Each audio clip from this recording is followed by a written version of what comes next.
Mothers डेको दिन मैले मेरो मम्मीलाई के गिफ्ट दिएँ त? Hello everyone, welcome back to my mini blog. I hope हजुरहरू सन्चै आरामै हुनुहुन्छ होला है, र म पनि एकदम फिट एन्ड फाइन छु। आज चाहिँ मदर्स डे, आमाको मुख हेर्ने दिन होइन। हजुरहरूले आफ्नो मम्मीलाई के गिफ्ट दिनुभयो होइन। मैले चाहिँ आज फर्स्ट टाइम चाहिँ केक लिएर मनाउने विचार गरेँ, किनकि कहिले कता हुन्थ्यो नि त मदर्स डेको दिन। आज चाहिँ म चाहिँ घरमै थिएँ, अनि त्यही कारणले चाहिँ म बजारसम्म गएँ है। अनि के भन्छ, मैले भिडियो पनि एडिट गर्न पाएको थिइनँ कि अलिअलि बिजी भएको कारणले। अनि त्यही भएर म चाहिँ ठ्याक्क बजारनिर पुगेँ होइन। सबै आमाहरूलाई चाहिँ एकदमै आमा औँसीको धेरै शुभकामना। अनि मैले चाहिँ मम्मीलाई के गिफ्ट दिउँ भनेर सोचिरहेको थिएँ होइन। त्यसमा चाहिँ मैले सानो लुङ्गी ल्याइदिनु पऱ्यो। मम्मीले चिटिक्कको भनेको, मलाई चाहिँ खासै हेर्न पनि आउन्न है। अनि अङ्कलले यो राम्रो छ, यो ल्याउनुहुन्न भन्नुभयो।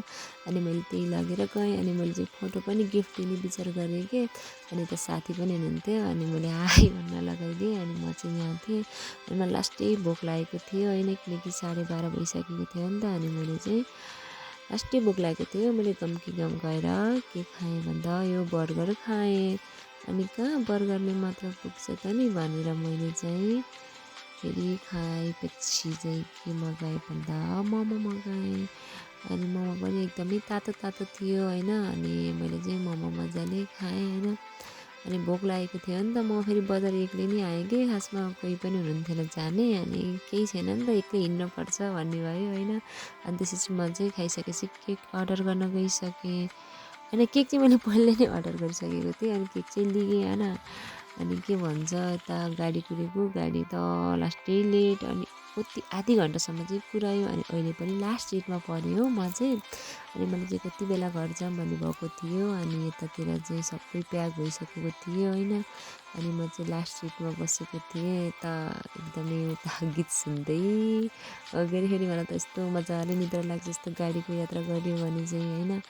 अनि कस्तो स्याहार देखेको हो म चाहिँ अनि आज चाहिँ मेरो मम्मीलाई चाहिँ यसरी गिफ्ट दिँदैछु। अनि मम्मी चाहिँ खुसी हुनुहुन्छ होइन। अब आफ्नो आमा बुवाको खुसी नै छोराछोरीको खुसी हो, मलाई चाहिँ त्यस्तो लाग्छ है। हुन त सबैको आफ्नो सोच विचार हो। आफूले जे दिन सक्यो त्यसैमै खुसी हुनु भयो हाम्रो मम्मी चाहिँ।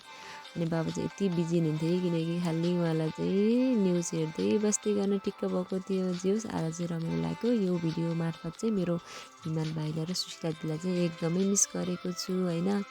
उनीहरूको मायाले त हामी यहाँ छौँ, भिडियो हेरेर भए पनि साथ दिएका छन् है।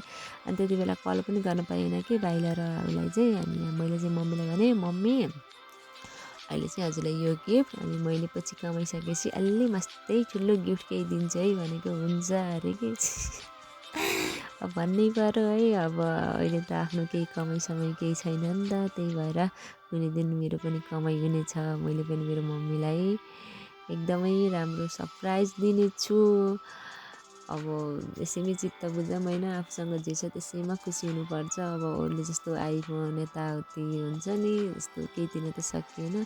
जे होस्, यही दिएर भएर पनि खुसी भयो। भाउजू पनि आउनुभएको थियो। अनि हामी चाहिँ केक सेक खाएर खानासाना खाएर बस्यौँ। अनि आजको लागि यति नै, थ्याङ्क यू।